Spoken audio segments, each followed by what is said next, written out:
also planning on spending some time in Xianyun village? We didn't have anything else to do today, right? Why don't we go have a look around? Maybe we'll run into her.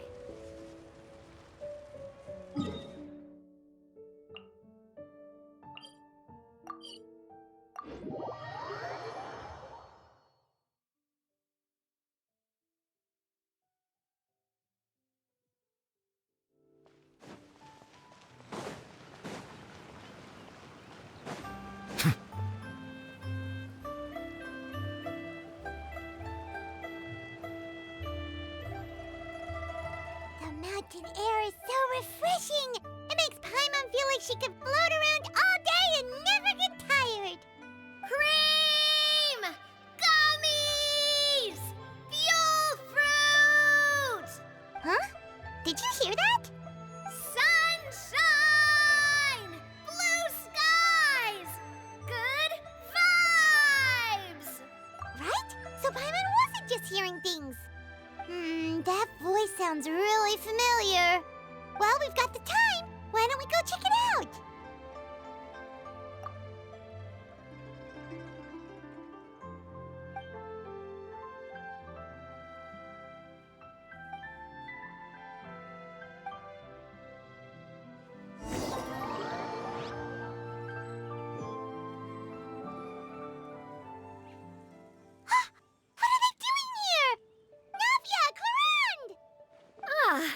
Well, if it isn't my dear partners.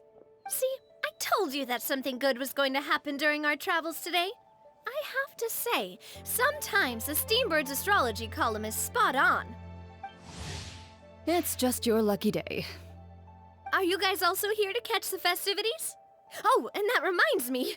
Happy Lantern Rite. Happy Lantern Rite.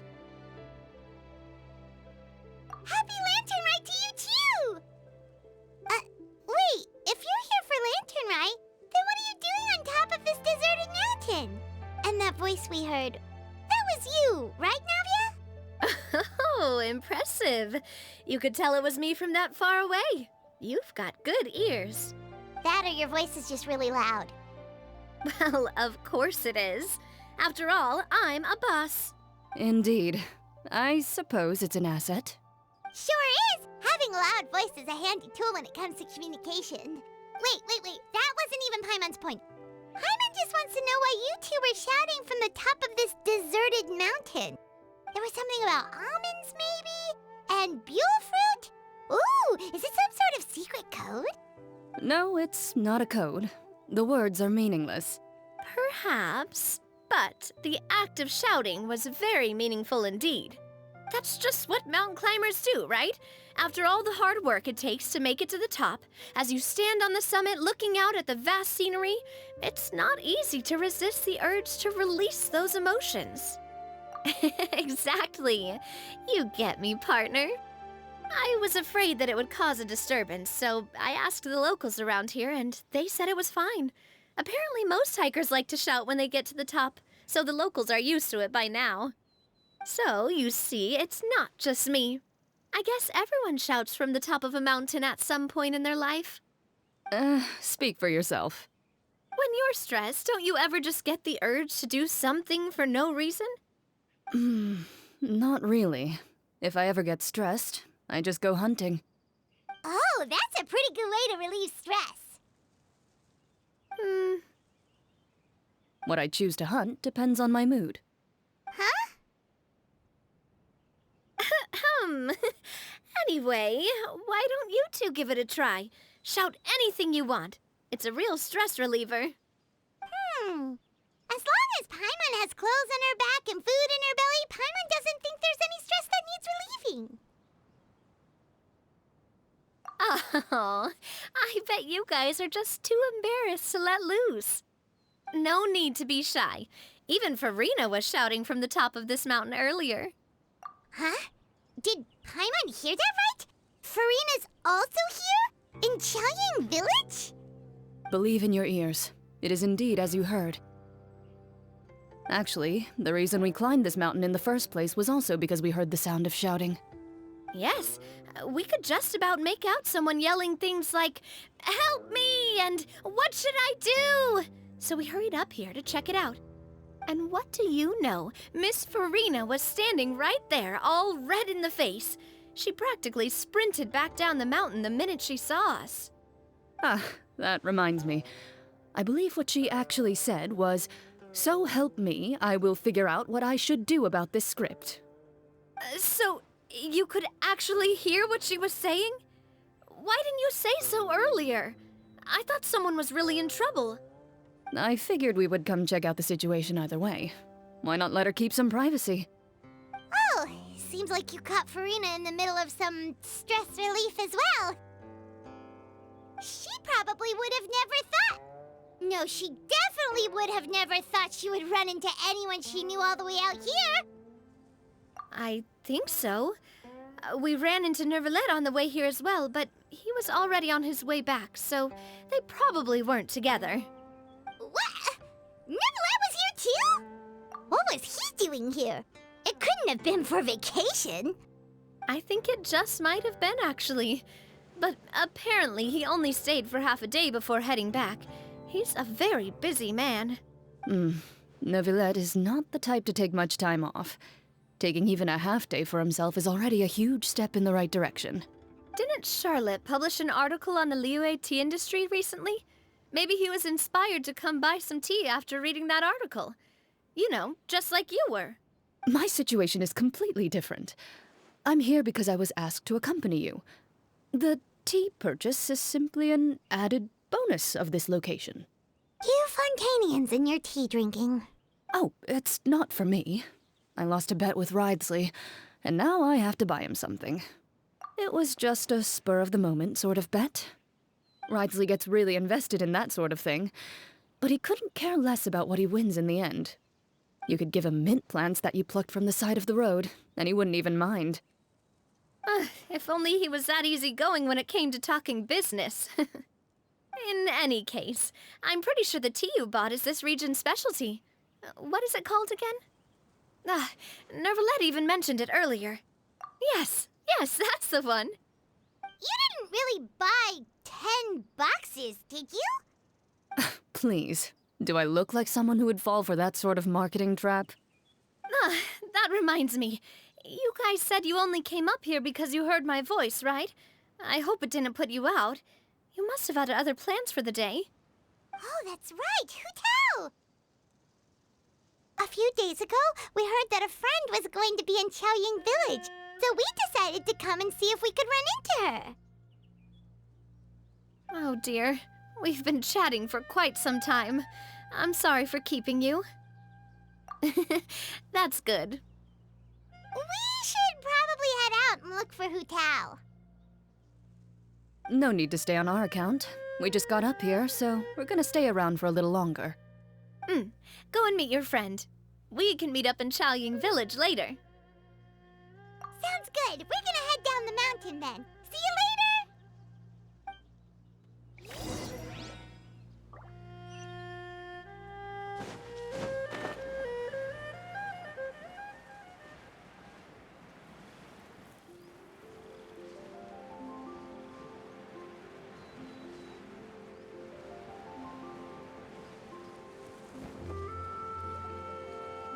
Xianyun village is known for its tea.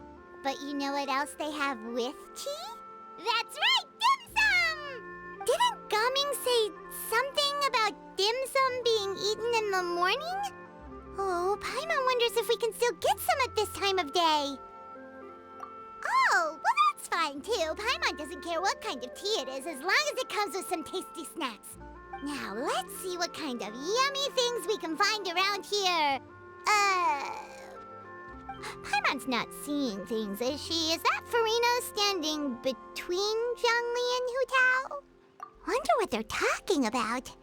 Zhongli knows a lot of stuff. Maybe he's telling Farina about Xianyun village. Oh, or maybe Hu Tao is trying to rope Farina into being one of her clients. Hey, this isn't the Fortress of Meropide. But Paimon could be convinced for the right price. Let's say loser buys the winner 3 huge bowls of seafood kanji. Since Zhongli is there, Paimon bets things are pretty tame. It's decided then. Paimon votes for tour guide Zhongli. All Alright, no time to waste! Let's go see who's right.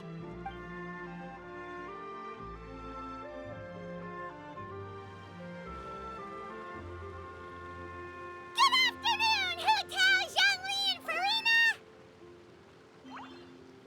Oh, great, now Paimon's shouting too. Oh, well, aren't you a sight for sore eyes? Seems like our luck just keeps on growing. That we were able to meet you both without prior arrangement must mean that this is quite the serendipitous meeting indeed. Huh? Oh, so both of you are acquainted with the Traveler and Paimon then? Looks like someone's learned a thing or two from Zhongli. I must admit, I am a bit surprised to see you here, Traveler. But seeing as you're a hero who's been all over to that, it makes sense that you would be well-traveled and well-connected. Since we have found ourselves in each other's company within this fertile land, allow me to take this opportunity to wish you a happy Lantern Rite. It appears you have been to Fontaine then. Given your proclivity to spread good deeds wherever you go, it's no surprise that you would make the acquaintance of a celebrity as illustrious and celebrated as Miss Farina. That's quite high praise. What I mean to say is, you flatter me, Mr. Zhongli. Although I've built up a certain following within Fontaine, it is no reflection of strength or wisdom. I stand before you right now as nothing more than an ordinary traveler in search of beautiful scenery and creative inspiration. There is definitely more to Mr. Zhongli than meets the eye. I could tell as much from our conversation earlier. Given his breadth of knowledge on both academic and worldly matters, there's no way he hasn't heard about what happened in Fontaine. Is he just feigning ignorance for my benefit? No. You're no common tourist. I simply won't have you talk about yourself that way. Huh? Does that mean Hu Tao also knows? You may not have heard, friends, but... Miss Hu Tao. Miss Farina is now one of my esteemed clients. Yup.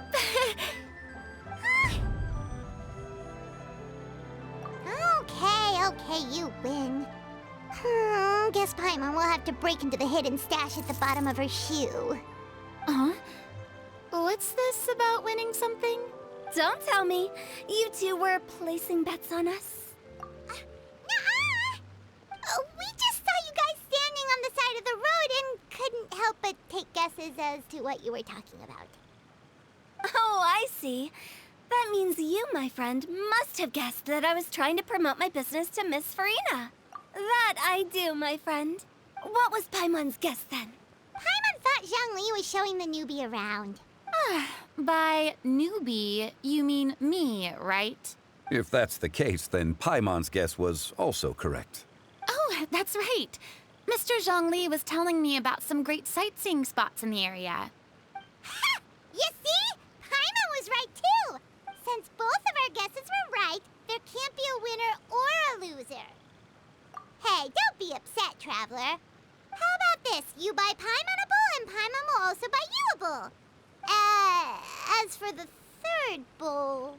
Since I was the subject of the bet, perhaps it should go to me? You know, as a congratulations for the huge deal I just struck. I was just joking. Anyway, I should be the one treating you. The funeral parlor is about to bring in quite the sum, after all. Oh, Paimon almost forgot to ask about the most important question. Something happen recently, Farina? Huh? What do you mean? Well, you know, with you enlisting the services of Wangxiang Funeral Parlor and all. Oh, well, yes. Really? Oh, no. Paimon is so sorry for your loss. Although Paimon may have not known the person, please accept Paimon's deepest... Whoa, it's not like that, Paimon. Huh? But Paimon just thought, since you hired the services of a funeral parlor and all... Hey, it's not that big of a stretch. Really, Paimon? It's not like you don't know me. Do I look like I know anyone who would ask me to coordinate their funeral?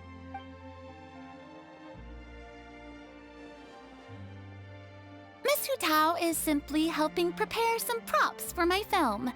Not too long ago, I read a collection of horror stories from Liyue. The content was spectacular. In fact, I still feel the need to sleep with the light on even now. Anyway, that's not the point.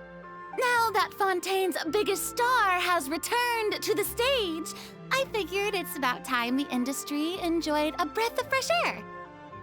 Hey, that's pretty good. I'll have to remember that for my ad posters. Oh, Paimon sees. That makes a lot of sense. So, did you come to Liyue just to enlist the services of Longsheng Funeral Parlor? Well, not exactly. My original plan was to just relax and enjoy the sights. But then I ran into Miss Hu Tao and Mr. Zhongli, and well, you know the rest. I suppose it was meant to be. It was a fated meeting indeed. Zhongli sure loves his lofty turns of phrase. But if you ask me, it's all thanks to that man who stopped to ask for directions. Oh? Who was it? It's someone you know. Wanna take a guess? What? How did you guess that on your first try? Very impressive, my friend. Your guessing game is spot on today.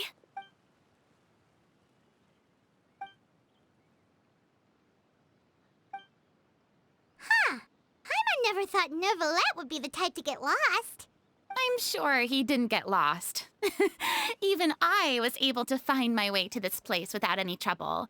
He was already getting ready to leave by the time I arrived. He just wanted to ask someone about the quickest way to get back to Fontaine. Yup, that's exactly what he asked. This area is full of mountains and rivers. It's normal to not know the fastest route. So, were you the one that pointed him in the right direction, Hu Tao? Of course. I'm also a guide of sorts, you know. So naturally, I also have a great sense of direction. But speaking of your friend... What about him? He doesn't get out much, does he? Ah, no wonder. He was stiff as a board and way too polite. I would have never guessed he was here on vacation if you hadn't told me. All in all, he was only here for half a day. I'm pretty sure he's the only one who would consider that to be a vacation. Oh? This gentleman you speak of must keep a demanding schedule. I'm sure he does. You didn't see him, but he was dressed like he was about to attend some important meeting. It wasn't anything like what someone would wear on vacation. Is that so? Wait, you didn't see him, Zhongli? Unfortunately, no. At the time, it appeared as if Director Hu and Miss Farina were having quite the productive conversation. I know matters of business can take much discussion, so I decided to fetch some tea for them. What a shame. That gentleman seemed like a sophisticated sort of guy. I actually think you two would have hit it off. Is that so?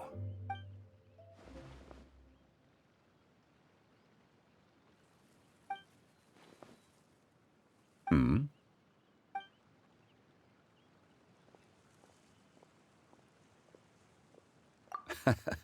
To borrow Miss Farina's turn of phrase, perhaps it just wasn't meant to be.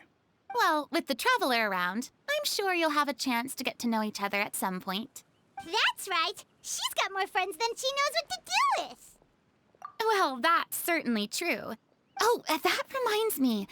If you get the chance, you should try and talk to Neuvillette into loosening up a bit. Just tell him the Palais Mermonia isn't going to fall apart if he disappears for a few days. He shouldn't keep himself cooped up all the time. Even clams open their shells to let in fresh water every once in a while, right? If he's really that much of a stickler for protocol, he can fill out a leave of absence request. He'd have to approve it himself since he handles that sort of thing now, but you know what I mean. Seems like this gentleman is also in charge of something pretty important. Hey, sounds like a pretty uptight sort of guy, all right. In my experience, a leader needs to be able to roll with the punches. That also includes knowing when and what to prioritize. It seems like your friend still has a lot of growing to do. If I remember correctly, he's already several thousands of years old. You're quite right, Miss Hutao. Oh? Traveler, Miss Farina. Those two individuals over there appear to recognize you. Oh, it's Navia and Clorand. Hey, over here!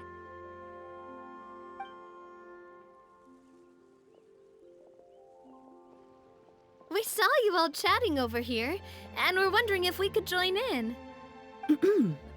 Please, excuse the interruption. Oh, so polite. No apologies necessary. Any friend of the Traveler and Miss Farina is a friend of mine. Ah, straight to the point. I like it.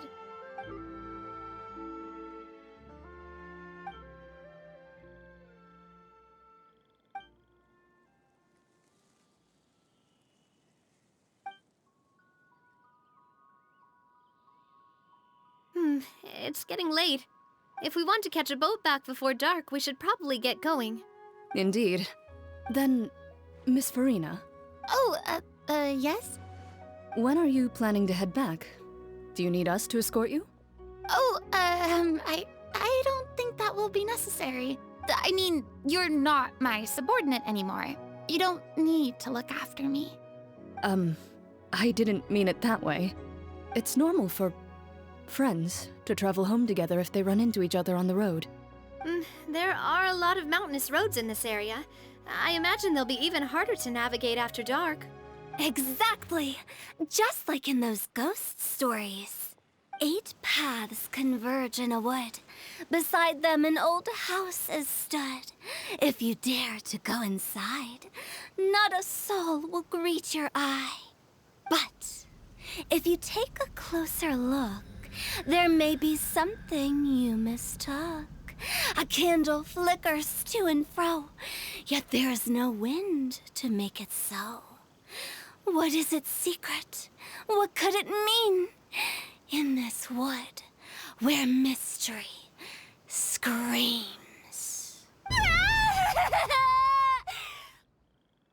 My dear demoiselles, ladies, no, I mean friends, please take me with you.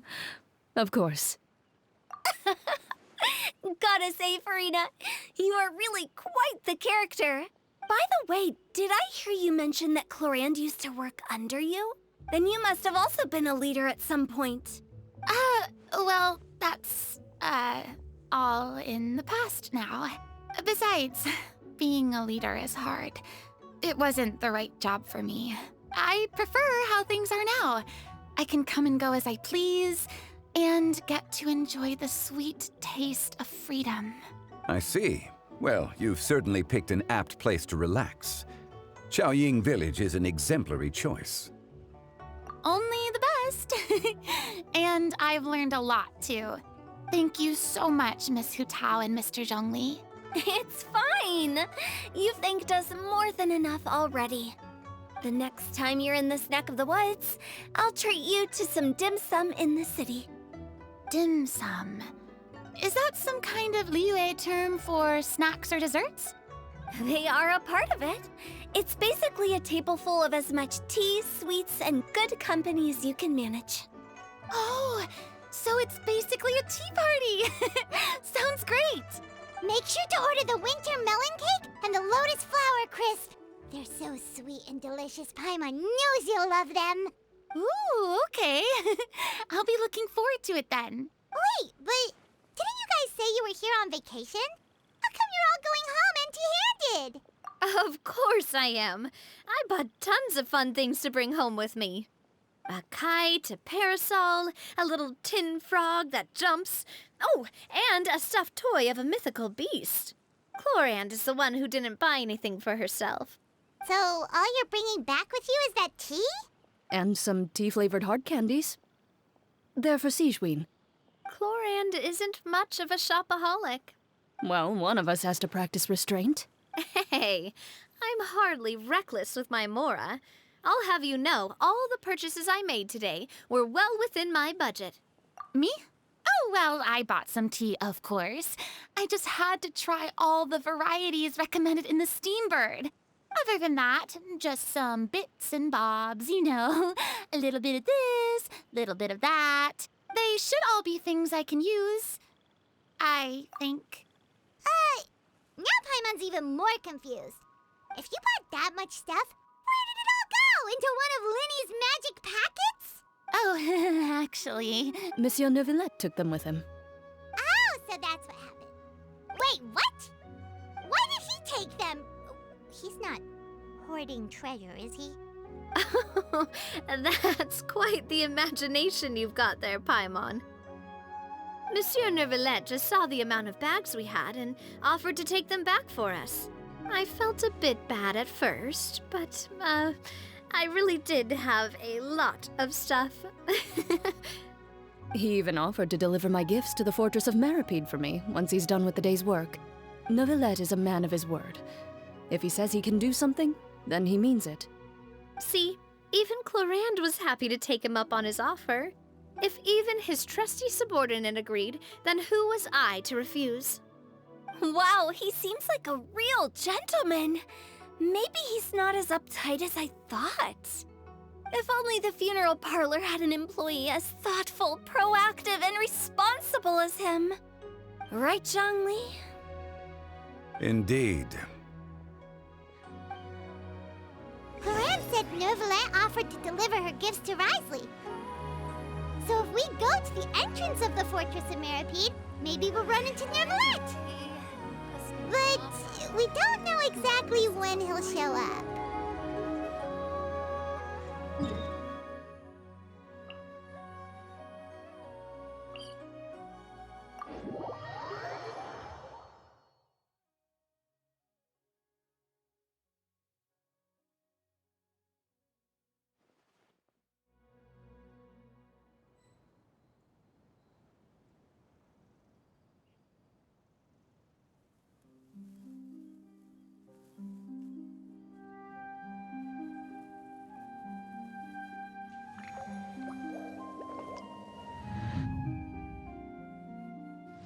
Seems like the stories here never have a happy ending.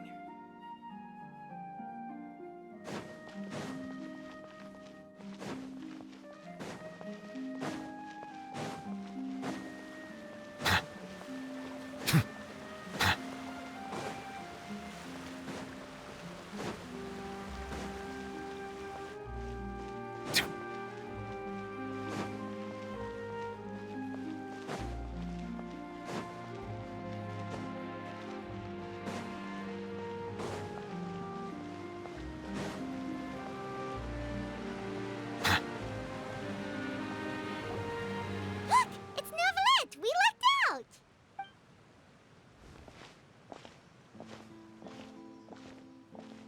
Oh, it's you. It has been some time since our last meeting. Few people frequent this location.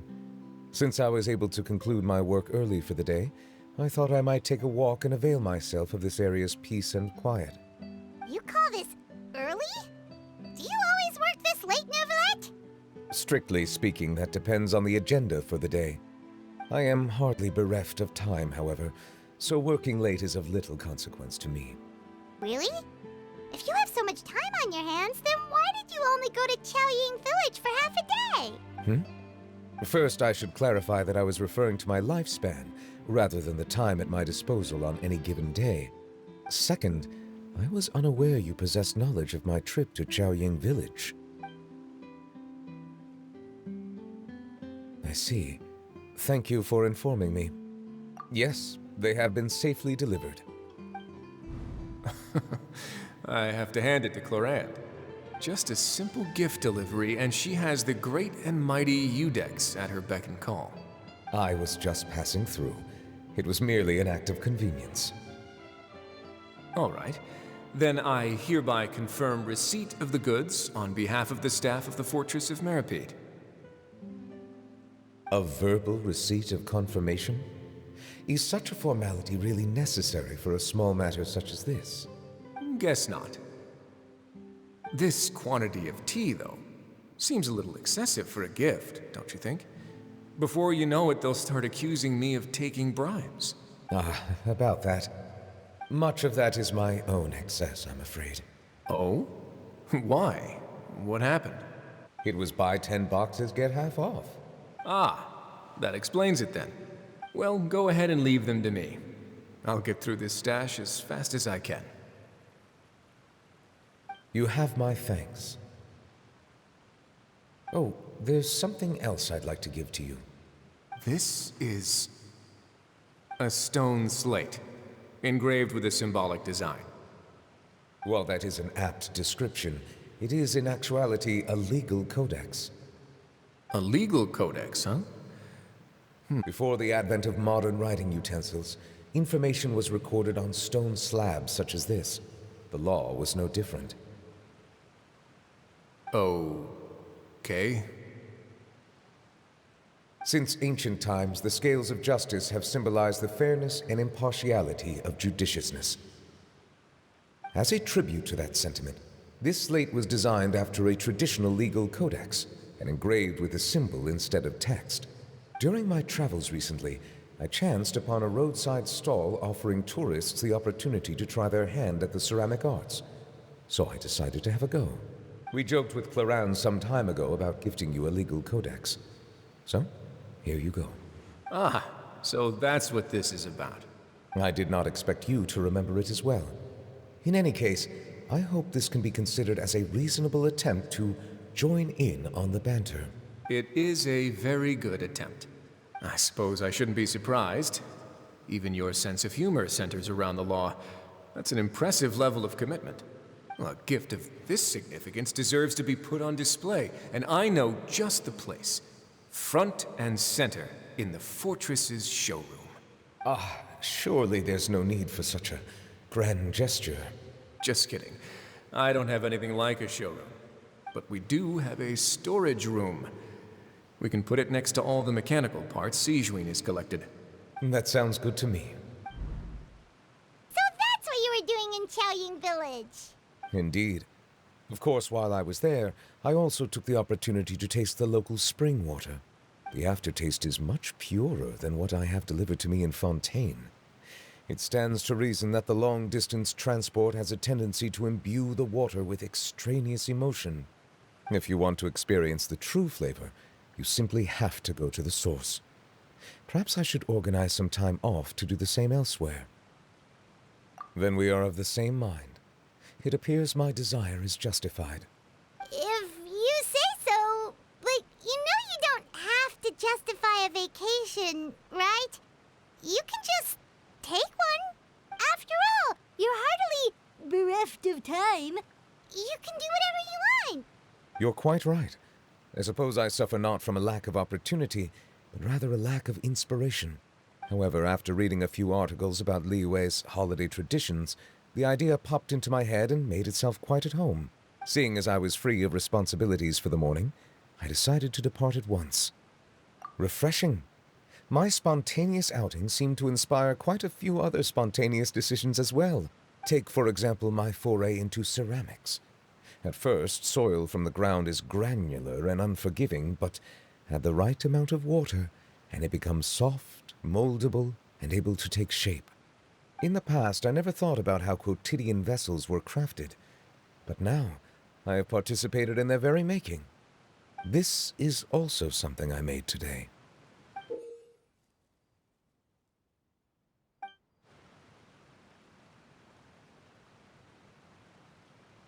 That's a ladle?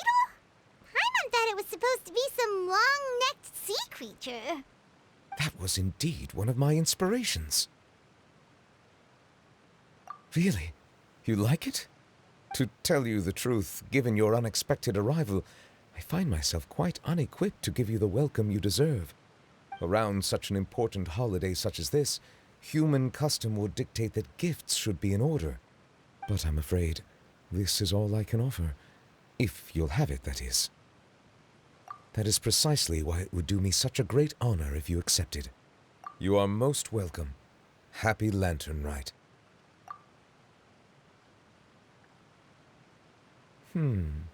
Approve a leave of absence request for myself. That sounds like it could easily lead to a vicious cycle of self-indulgence. something which couldn't be in further violation of protocol. But I suppose I understand her point. My proclivity to refrain from personal outings does in part originate from a sense of responsibility toward my duties. But it is also due to a lack of desire to engage in the human world. But now I see that the human world is indeed full of many interesting places to discover.